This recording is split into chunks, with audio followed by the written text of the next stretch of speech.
أنا الذي سمتني أمي حيدرة، كليث غابات كريه المنظرة، وفيهم بالصاع كيل السنبرة. في يوم خيبر الناس كانت سامعة باسم واحد بس، مرحب.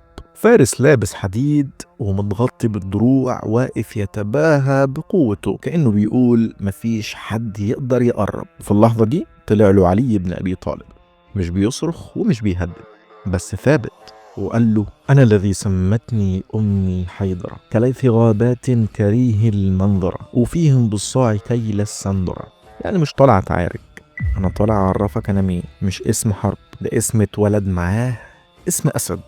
كأن الرسالة كانت واضحة، القوة دي مش وليدة اللحظة، دي تربية ويقين. وقبل ما السيف ينزل المعركة كانت اتحسمت، لأن في لحظات الكلمة اللي طالعة من قلب ثابت بتكسر الحديد قبل ما يلمسوا السيف.